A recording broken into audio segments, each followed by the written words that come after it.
Bienvenue sur Ici Écho.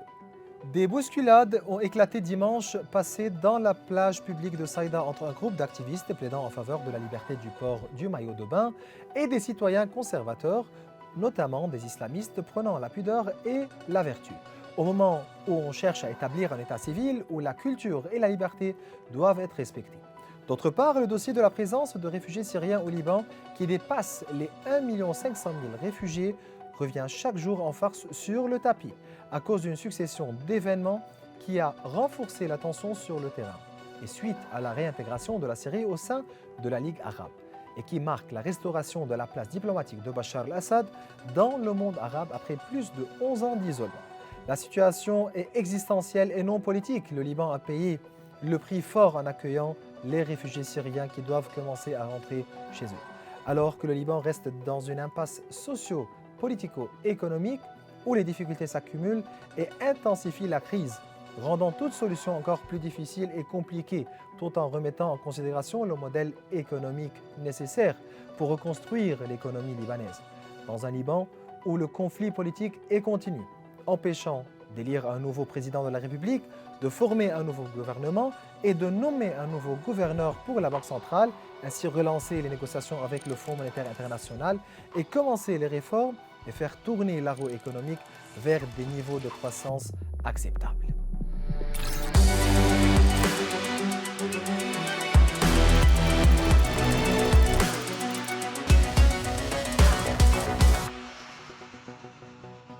Durant cet épisode, nous nous pencherons sur les questions liées à l'impact économique et social de la présence des réfugiés syriens au Liban, au plan de redressement, ainsi que sur les modalités de la relance économique avec l'ancien ministre des Affaires sociales et député du bloc parlementaire de la République forte, Pierre Bourassa. C'est un plaisir de vous avoir avec nous aujourd'hui. Merci Maurice, c'est le plaisir pour moi et permettez-moi de saluer les spectateurs d'Ici Écho.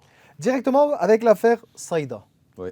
La municipalité de Saïda a installé un grand panneau à l'entrée de la plage publique indiquant des règles et consignes, notamment le port de vêtements décents et l'interdiction de l'alcool et des boissons. Vous dites quoi à propos de ce sujet ?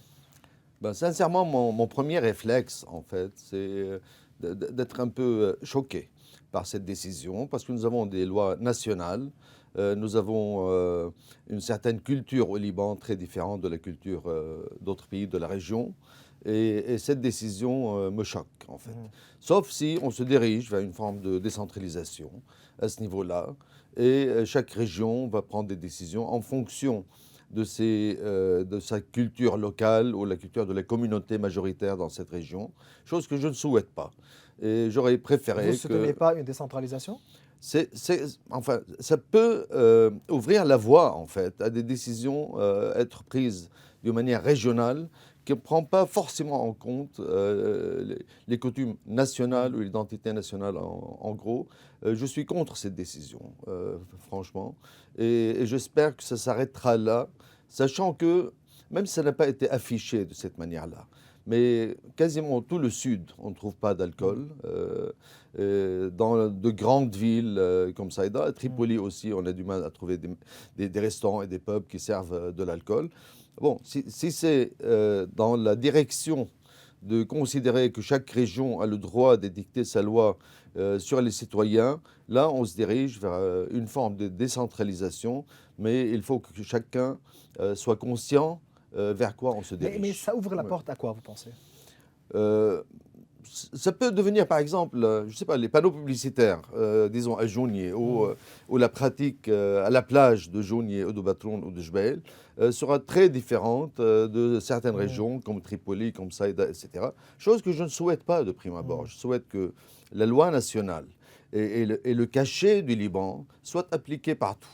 Maintenant, si certaines régions veulent aller dans ce sens, il faut s'attendre à ce que d'autres régions aillent dans un sens différent, Vous pensez selon les coutumes locales et la culture locale. Vous pensez que la liberté d'expression et de croyance au Liban est en danger ?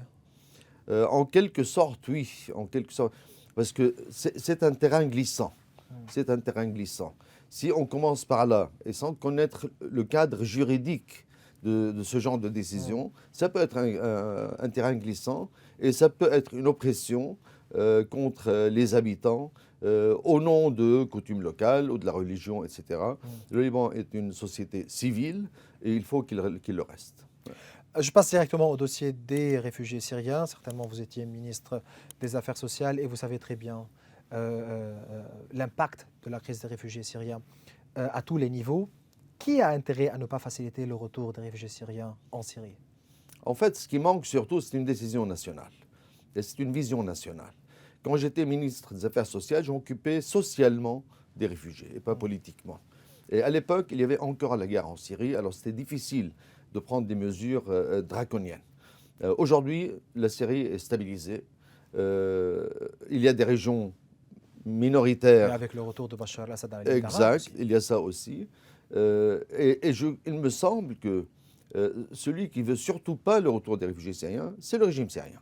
Parce qu'il s'est débarrassé de 4 à 5 millions de citoyens syriens, que les choses soient dites comme elles sont sunnites. Il n'a plus à les nourrir, à les habiller, à leur assurer pour leurs enfants l'école, l'université, l'hospitalisation, etc. En même temps, il touche des dollars à l'étranger, en l'occurrence le Liban, la Turquie ou la Jordanie. Et quand ils visitent la Syrie, parce que la majorité d'entre eux font des allers-retours en Syrie, ils amènent ces dollars avec eux, ce qui est une source de devises pour la Syrie. Maintenant, l'élément qui nous concerne principalement en tant que Libanais, c'est que les dégâts sont irréversibles pour le Liban. Ce qui fait qu'il faut intervenir le plus rapidement possible pour arrêter cette hémorragie causée par les réfugiés syriens au Liban. La Syrie est stabilisée et la Syrie, en principe, ne doit négocier avec personne le retour de ses citoyens. Et il me semble, et je le dis, je l'affiche haut et fort, le meilleur moyen pour ce faire, à part les actions entreprises par les municipalités récemment qui sont bien, qui vont dans le bon sens, mais c'est surtout arrêter le financement. Les réfugiés ont quitté Donc la vous voulez Syrie. dire ici que vous rendez responsable aussi la communauté internationale? Absolument, absolument. Vous étiez en contact direct avec la communauté tout à fait, internationale? je les connais, c'est pour ça que je parle de cela. Les réfugiés sont arrivés au Liban, les déplacés, on les appelle comme on veut. Ils sont arrivés au Liban, non pas pour des raisons politiques, ni pour des raisons... de sécurité? Ils sont entrés pour des raisons de sécurité, principalement ça. Alors, parce que une bonne partie d'entre eux a voté pour Bachar al-Assad. Ce n'est pas des On se rappelle déplacés très bien ce qui politiques. s'est passé à l'ambassade de la Syrie au Liban. Absolument, durant les je parle de élections cela. présidentielles. Alors, ils sont venus pour des raisons de sécurité, mais ils restent pour des raisons économiques. Comme ils touchent de l'argent au Liban, ils sont Avec le hospitalisés, financement financés, les enfants à l'école, etc. Ils restent pour des raisons économiques. Et ce qui doit être fait maintenant, c'est arrêter le financement des réfugiés syriens au Liban et les aider quand ils rentrent en Syrie, sachant que le HCR a déjà un programme en Syrie pour les déplacer à l'intérieur de la Syrie. Vous rendez aussi responsable des partis politiques libanais qui ne travaillent pas pour faciliter le retour de ces réfugiés? Sincèrement, je dois être clair là-dessus. Je fais partie de la commission des affaires étrangères à l'Assemblée et je fais partie de la commission de rédaction d'un dossier, d'un document trouvant ou essayant de trouver une solution pour les réfugiés syriens au Liban. Je peux le dire clairement, toutes les factions politiques, tous les groupes politiques à l'Assemblée sont d'accord qu'il faut qu'ils rentrent aujourd'hui. Maintenant, il y en a qui préconisent que cela soit fait après négociation avec le régime Assad. Nous, on considère qu'il n'y a pas à négocier, ils ont juste à rentrer chez eux. Mais de toute façon, le plus important, il y a un consensus national sur la nécessité que les réfugiés syriens rentrent chez eux. On ne peut pas nier ou négliger aujourd'hui l'existence d'une tension entre peuple libanais et réfugiés syriens. On s'attend à quoi? Un genre d'explosion sociale au niveau sécurité donc... J'étais à New York il y a quelques semaines et j'en ai parlé aux Nations Unies. Je leur ai dit, j'ai vu la délégation américaine, française, émirati, j'ai vu le bureau de Guterres représenté par son premier adjoint et l'annonciature apostolique. Et je l'ai dit très clairement, les choses sont en train d'échapper à tout contrôle. C'est-à-dire la communauté internationale qui basait son approche sur deux éléments. Le premier, merci au Liban d'avoir jusqu'à présent supporté le fardeau des réfugiés syriens. Et le deuxième élément, on va continuer à financer jusqu'à ce que les conditions en Syrie soient réunies. Alors, ma première question était, Quelles sont les conditions? Ça veut dire quoi ça? C'est rien du tout. Ça fait 10 ans que j'entends le même discours. Et j'ai demandé expressément à tous mes interlocuteurs quelles sont ces conditions. Mhm. Au cas où elles sont réunies, cela permet aux réfugiés de rentrer. Aucune réponse. Mhm. Et la deuxième chose, j'ai dit, arrêtez de nous remercier, on n'en veut plus parce qu'on n'en peut plus. Et si la communauté internationale continue avec ce discours, cette langue de bois, les choses, à partir de maintenant, sont en train d'échapper à tout contrôle et ça devient réellement dangereux. Et alors, donc, quel est le rôle du gouvernement intermédiaire aujourd'hui de Najib Mikati pour favoriser peut-être une politique de retour de ces réfugiés, de contrôler les choses? Comment faire? Je suis persuadé que la meilleure solution, c'est demander à la communauté internationale, par décision souveraine du Liban, d'arrêter le financement des réfugiés syriens. Ça peut être fait d'un coup, ça peut être fait par étapes, mais surtout ne pas croire que les convois de 50 personnes, 200 personnes, 150 personnes sont le début de la solution. Non, ce n'est pas le début de la Vous solution. souhaitez cela, mais en réalité, ça se passe comme ça? Ça Non, va se pas passer du comme tout. ça? Sinon, on ne parlerait pas du problème. Ça ne se passe Le pas du financement tout ne comme va ça. pas arrêter. Ça continue et le gouvernement libanais n'a pas eu le courage jusqu'à présent Vous avez été, de réclamer aussi, le retour. on avait dit de vous que vous êtes, vous exercez une discrimination, vous êtes en Non, train non, non, non, non. de jeter ces réfugiés dans des situations d'instabilité. Absolument pas. D'abord, je pose la question à la communauté internationale, je répète, quelles sont les conditions, si elles sont réunies, qui permettraient aux réfugiés de revenir? Si je n'ai pas de réponse, j'ai le droit et même le devoir Mhm. de m'inquiéter pour l'intérêt suprême de ma nation, qui est la nation libanaise. Mhm. Ça, il faut que ça soit clair.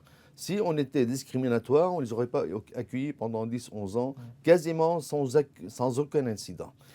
Par la suite, non, personne n'a de leçons à donner au Liban et aux Libanais, mais cela étant dit, on n'est pas là pour obtenir des bons points de la communauté internationale, on est là pour défendre les intérêts vitaux de la nation. Certainement pour ce dossier, son impact au niveau social, au niveau de pauvreté, qui s'ajoute aussi à l'impact de la crise économique au Liban. Aujourd'hui, le Liban est frappé par une pauvreté, on passe dans une impasse politique, une irresponsabilité des dirigeants, une crise économique et financière. Donc voilà, plus que 80% de la population libanaise vit peut-être au seuil de la pauvreté, sous le seuil de la pauvreté. Comment réagir? À vrai dire, on ne peut pas attribuer tous les problèmes du Liban aux réfugiés syriens. Ce qui s'ajoute Et- aussi à l'impact de la crise. Il y a beaucoup d'incompétence, il y a Mhm. beaucoup de mauvaise foi, il y a un manque de vision. Tous ces éléments ont été réunis pour amener le Liban là où il est maintenant. Mhm. Maintenant, ce qui est plus grave, c'est que ceux qui ont amené le Liban là où il est maintenant continuent exactement avec le même comportement, avec la même attitude, comme si de rien n'était.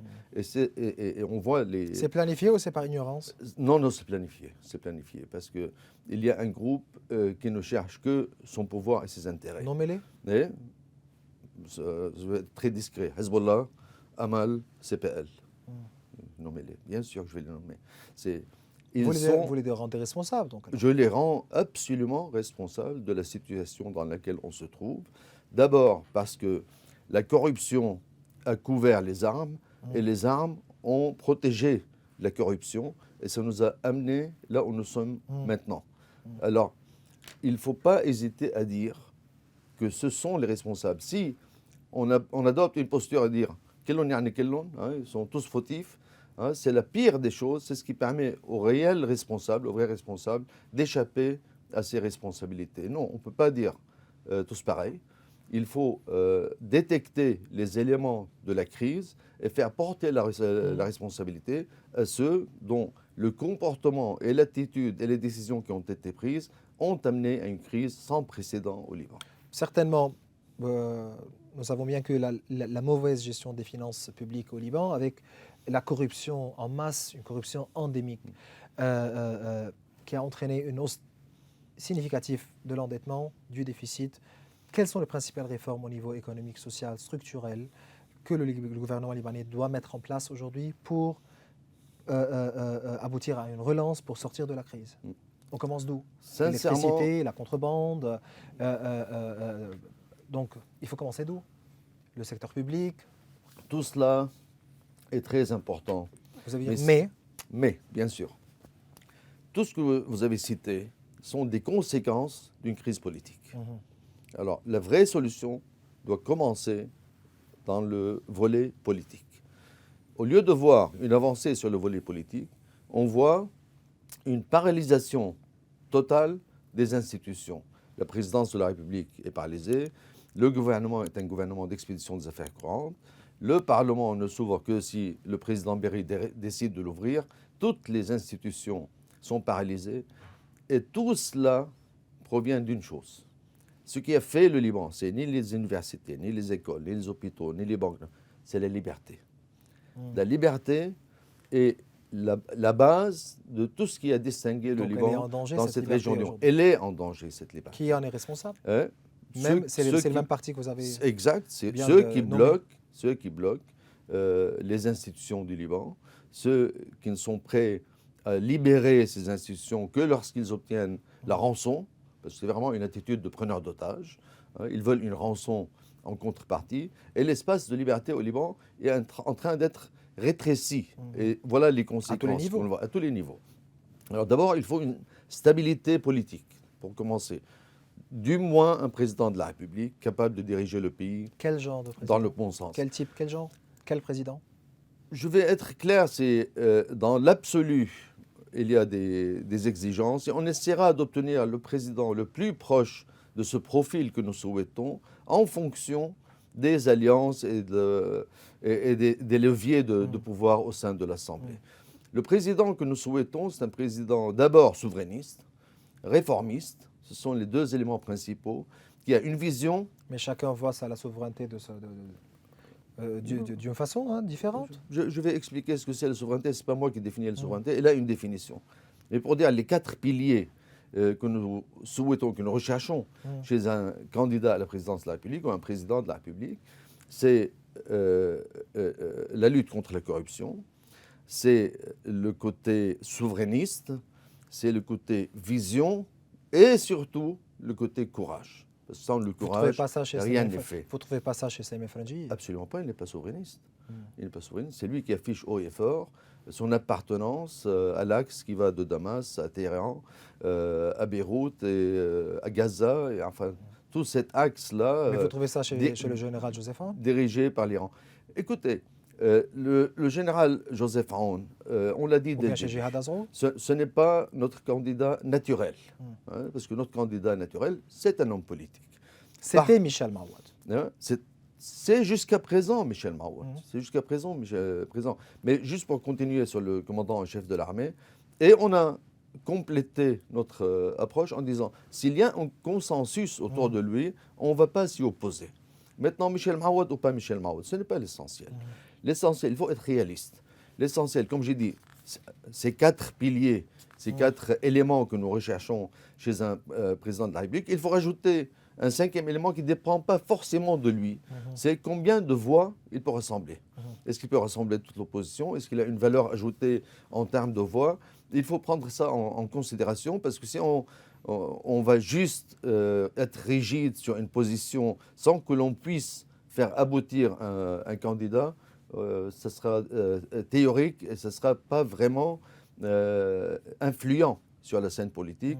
Et Dieu sait si nous souhaitons et si nous sommes influents sur la scène politique. Pour rester au niveau économique, mais pour continuer avec cette petite parenthèse au niveau politique, est-ce qu'on s'attend à un véritable rapprochement entre les forces libanaises et le Coran patriotique libre au niveau de l'élection présidentielle? Non.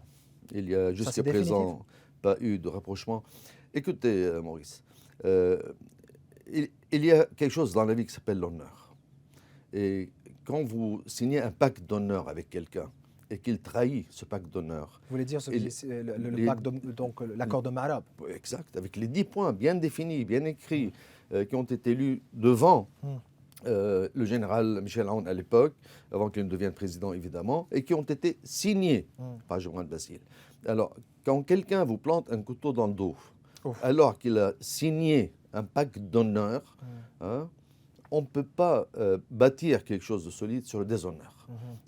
C'est pour cela, non, on n'a pas de Pour finir, le président du Parlement, Nabi Berry, a insisté sur la nécessité d'élire un président avant le 15 juin. Est-ce qu'on peut être aussi optimiste à ce niveau? Absolument pas, parce que ce que le président Berry, notre collègue, à faire, c'est ouvrir le Parlement, respecter les alinéas 74 et 75 de la Constitution et ouvrir le Parlement jusqu'à ce qu'un président de la République soit élu. Ce qui se passe, c'est le contraire. C'est encore une fois la logique des preneurs d'otages. C'est-à-dire, je paralyse le Parlement, tout simplement, je ne convie pas à une séance pour élire un président, sauf si mon candidat a toutes les chances d'être élu. Et là, c'est une logique de preneur d'otages. Encore une fois, ce n'est pas une logique ni démocratique, ni institutionnelle, ni respectueuse de la Constitution. Et ça, on ne peut pas jouer le jeu avec ces conditions-là. Ce qu'il a à faire, et on le dit depuis des mois, ouvrez le Parlement, il y a un candidat. Vous n'avez pas à nous dire si notre candidat est un candidat de défi ou pas. Tous les candidats du monde sont des candidats de défi, mais c'est les urnes qui les départagent, alors qu'eux, ils veulent nous choisir notre candidat et nous donner la possibilité de voter pour notre candidat qu'ils ont choisi. Non, c'est ni de la Revenons au démocratie, niveau ni des économique institutions. et à l'histoire économique ici avec l'élection du président. Vous pensez, et si aujourd'hui, en cas d'élection d'un président de la République et par la suite un nouveau gouvernement, et on reprend les négociations avec le Fonds monétaire international, avec aussi nommé un nouveau gouverneur de la Banque centrale, est-ce que c'est inévitable aujourd'hui? Vous êtes convaincu que passer par le Fonds monétaire est aussi une nécessité aujourd'hui, après 4 ans à peu près au grand, ou bien à la grande crise? On a beaucoup tardé, mais il n'est pas trop Et tard. à quel coût? Il n'est pas trop tard. Sincèrement, les conditions de base qui ont été posées par le Fonds monétaire ne sont pas glorifiantes pour le Liban. Le premier élément que le FMI a dit, arrêtez de voler. Deuxième élément, l'électricité. Troisième élément, les impôts, etc. etc. Et fixer un taux de change, en fait, qu'il n'y ait pas 3 ou 4 taux de change différents dans le pays. Quelle honte, vraiment, à cette classe politique dirigeante, à cette manzoum et à cet establishment qui dirige le pays, d'attendre que le FMI leur dise arrêtez de voler. Arrêtez de voler. Hein, on n'est pas capable, nous-mêmes, Libanais, de savoir qu'il ne faut pas voler, qu'il faut régler l'électricité, les impôts, etc. Alors, le FMI, c'est 2 éléments. Premier élément, c'est le prêt qu'on va obtenir du FMI, 4 à 5 milliards de dollars sur 5 ans. C'est la signature aussi. Justement, c'était le deuxième volet. Deuxième volet, c'est le label FMI. C'est le label FMI. Pour dire que Donc, voilà, on ne ment plus, on a exact. commencé à travailler. Exact. Et ça pourrait encourager les investisseurs, les pays régionaux du moins, à investir de nouveau au Liban ou à mettre des dépôts dans la Banque centrale. Sincèrement, si on n'a pas une réelle solution politique qui réintègre le Liban dans le monde, parce que la politique de Hezbollah, la politique de celui qui a tenu le ministère des Affaires étrangères depuis des années, à savoir Chebran Bassil, ont isolé le Liban du monde en général et du monde arabe et surtout les pays du Golfe en particulier. Et si on a le label FMI, et si on continue par contre à adopter une politique pareille, ça ne va rien changer. Personne ne va investir au Liban parce que les investissements au Liban sont des investissements du Golfe, les dépôts à la Banque centrale sont des dépôts du Golfe, l'exportation des 2 tiers, le Golfe, tous ces éléments-là et cette rupture qui a été créée à l'encontre de tout intérêt du Liban et des Libanais ne va pas être amadoué ou les angles arrondis juste du fait qu'on a le label. Donc vous voulez me dire ici que les obstacles sont aussi politiques et non pas institutionnels qui entravent la mise en place des réformes au Liban. Exact. Exact. Comment évaluez-vous la performance des négociations donc, conduites par M. Saad Echeme avec le Fonds monétaire international?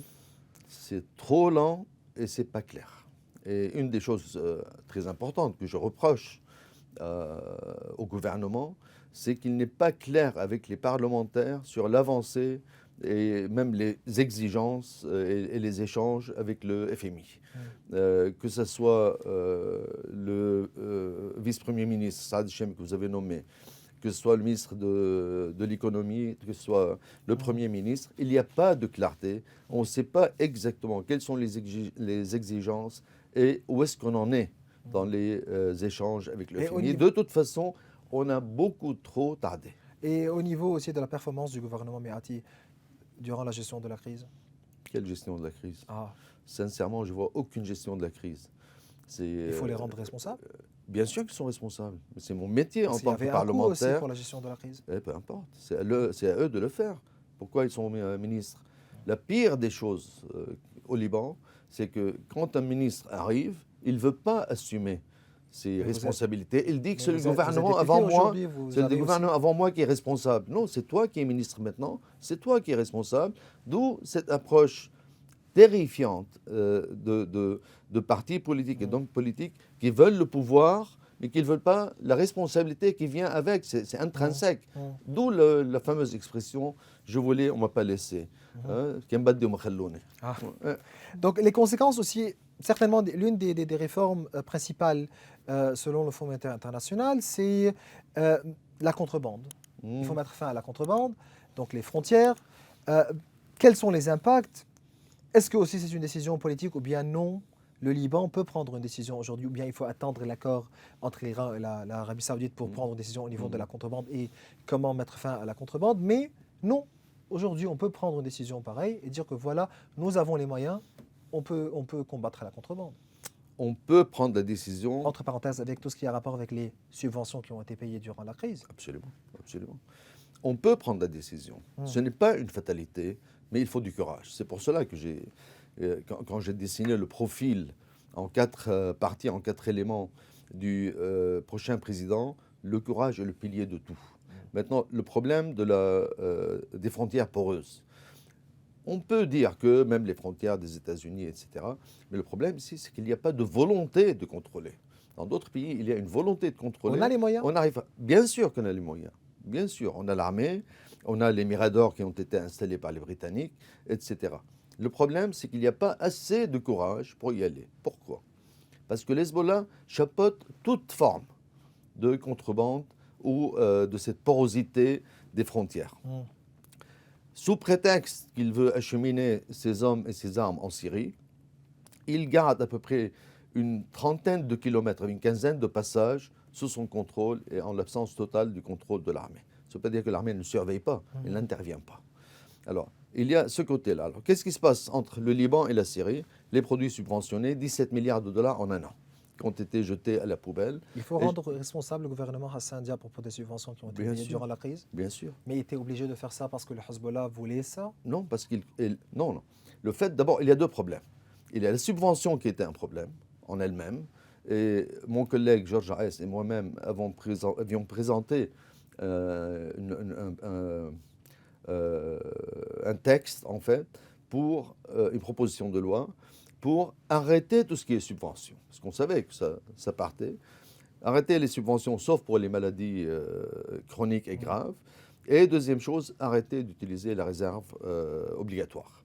Ça nous aurait épargné depuis 17 milliards de dollars. Alors, cette marchandise part en Syrie avec la bénédiction du Hezbollah pour faire plaisir au régime syrien, mais ce n'est pas du compte personnel de la poche du Hezbollah, c'est de la poche du peuple libanais que ça a été fait.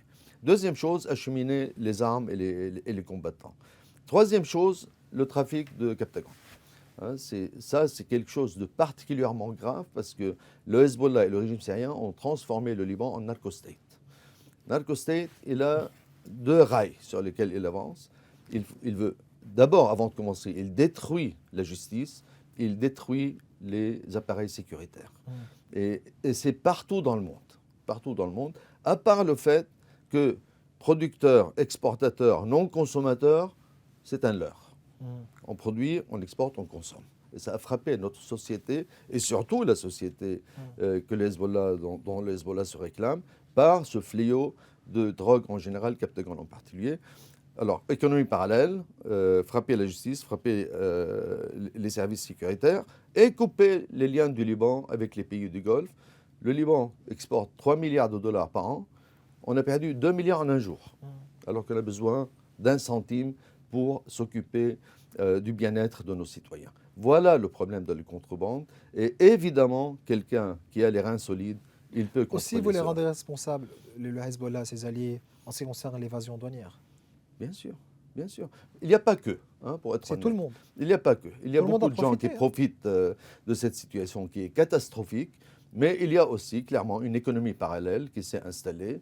Et dès que ça touche le Hezbollah, personne n'a le courage de faire Mais face. Alors, il y a ou bien un manque de courage aujourd'hui, et un hmm, côté à quoi bon, hein, si quelqu'un, tout le monde laisse faire, pourquoi je vais m'opposer.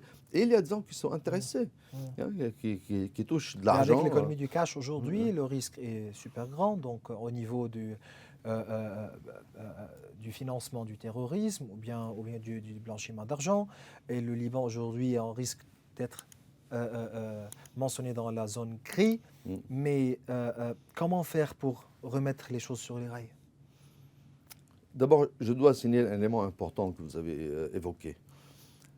Partout dans le monde, il y a un lien très direct, une passerelle, un pont très solide entre l'argent de l'économie parallèle, le grand banditisme et le terrorisme. C'est un lien, ces passerelles sont omniprésentes partout dans le monde. Corruption, grand banditisme et, et terrorisme sont étroitement liés. Alors, comment faire? Je ne dis pas qu'il y a une solution magique. Il n'y a pas de solution magique. Mais du moins témoigner d'une volonté, hein, d'une décision, à commencer à reverser, à renverser la vapeur dans cette machine. Et encore une fois, ce n'est pas une fatalité. Ce n'est pas une fatalité. On a vu que l'Italie a souffert pendant des décennies de la mafia, de beaucoup de corruption, etc. Et avec le courage de certains juges, ils sont arrivés, je ne dis pas à éliminer toute forme de corruption, mais à consolider en fait l'économie nationale et réduire la part de l'économie parallèle. C'est faisable. Hmm. J'ai bien mentionné ici l'évasion douanière parce que ça c'est relié directement au dossier ou bien à l'histoire du dollar douanien. Mm, Donc la décision du gouvernement qui a été prise pour l'augmentation du dollar douanien, du taux de mm, change mm. du dollar douanien, suite à l'augmentation ou bien la correction des salaires qui a Mm. été aussi votée. Et est-ce que vous pensez que, ou bien l'impact d'une telle augmentation des salaires va pousser le Liban aussi vers une hyperinflation aussi massive, aussi grande? Donc l'impact de l'augmentation va être aussi négatif à tous les niveaux. Sincèrement, je trouve qu'il n'y a pas de vision. C'est des mesures, et ce n'est pas une vision. C'est des mesures et non pas un plan. C'est par à-coup que ça fonctionne. Il y a une manifestation de colère chez les fonctionnaires, tout à fait justifiée d'ailleurs. Non, on augmente les salaires. Comment on augmente les salaires? En imprimant déjà, et comme vous le savez très bien, la masse monétaire a été multipliée par 2. Hein, c'est un chiffre inexistant. Nous sommes en train de battre tous les records, Ouais. mais vraiment tous les records. La chose où on n'est pas en train de battre des records, c'est la responsabilité. Alors, on fonctionne par à-coup. On imagine que si on augmente les recettes des douanes, je ne suis pas contre d'ailleurs, on peut financer Ça doit les être- salaires, ouais, mais ça en doit même faire temps, ça va d'un ralentir plan. l'économie productive. Et si l'économie productive se ralentit, la croissance est condamnée et c'est un cercle vicieux. Il faut une vision globale. Donc ces mesures peuvent être des éléments, mais ça ne peut pas être une politique en soi. Il n'y a pas de vision Parce globale. qu'ils appliquent ici peut-être des politiques comptables. Oui, absolument. Et j'ai posé la question à la réunion de commission mixte il y a quelques semaines. Quelle est notre politique de change? Uniquement. Uniquement. Je ne parle pas de politique monétaire, je ne parle Ouais. pas de politique Quel est budgétaire. notre Je taux de parle... change aujourd'hui? Quelle est notre politique du taux de change? Ouais. Rien. Comment unifier le taux de Rien, change? rien, rien. On n'a pas de politique Nous du avons taux de devant nous un change. budget de 2023. À quel Le niveau le taux de dollar, à change? On ne sait l'époque, pas. il avait fait un bond de 100 000 à 140 000 en un jour. Ouais. Et on n'a aucune politique de change. Je ne dis pas que je vais imposer le hard peg ou le soft peg ou le floating, etc. Mais la moindre des choses, que cela soit mis sur la table et commence par cela. À part le côté politique. Quand vous avez une crise budgétaire, économique et monétaire, on commence toujours par le monétaire. C'est-à-dire on arrête l'effusion du sang, on arrête l'hémorragie. Et après, on traite les choses à long terme. Pour arrêter l'hémorragie, il nous faut une politique monétaire. On n'a Et donc, pas alors, de comment politique passer à une monétaire. unification du taux de change, vous pensez? J'ai dit, il y a 3 moyens. Il n'y en a pas 10. hein. Floating, c'est le prix du marché. Il y a Mais l'impact, soft peg. ça sera Mais, aussi mais on y est maintenant. le coût, à quel coût? Ouais. Il faut prendre une décision. Il n'y a pas Ouais. 36 000. Il y a trois choix. Mhm. Hein. Il y a floating, il y a soft peg, il y a hard Mais peg. certainement, la Banque centrale ne possède plus les moyens d'intervention pour continuer à intervenir sur Elle le est en marché. train d'intervenir. Mais avec- Elle est toujours en train d'intervenir avec, Ouais. avec déjà les droits de retrait Mm. du FMI, qu'elle a bouffé complètement, 1 milliard 100 millions, et il reste à peine 100 millions. Mhm. Et avec la réserve obligatoire, il reste 9,5 milliards. Ça veut dire 6 mois d'importation. Mm. Et on voit à quoi on se dirige. Alors, hard peg, soft peg, floating, prenez une décision, mais ne laissez pas les choses telles qu'elles sont maintenant. Et sincèrement, aujourd'hui, l'économie est maintenue en vie d'une manière artificielle, hein, parce qu'il y a toujours l'intervention à travers la plateforme Sayrafa. Ouais. Ouais. Donc alors, pour vous, quel est le rôle de l'importance du secteur bancaire dans tout plan de relance? C'est vital. C'est vital. Ce n'est pas parce que notre secteur bancaire a été complice avec la Banque centrale et l'État que le secteur bancaire, dans l'absolu, n'est pas important. Ouais. Moi, je suis pour très clairement faire assumer leurs responsabilités aux banques, à la Banque centrale et à l'État dans cette débâcle totale, dans cette catastrophe dans laquelle vit notre peuple aujourd'hui, ne serait-ce qu'au niveau financier et économique. Mais le secteur bancaire en lui-même, aujourd'hui, au XXIe siècle, c'est quelque chose d'incontournable. Et de mon point de vue, on ne peut plus fonctionner avec les banques qui ont commis ce qu'elles ont commis avant. Hein, il faut une nouvelle approche, peut-être qu'il faut de nouvelles banques.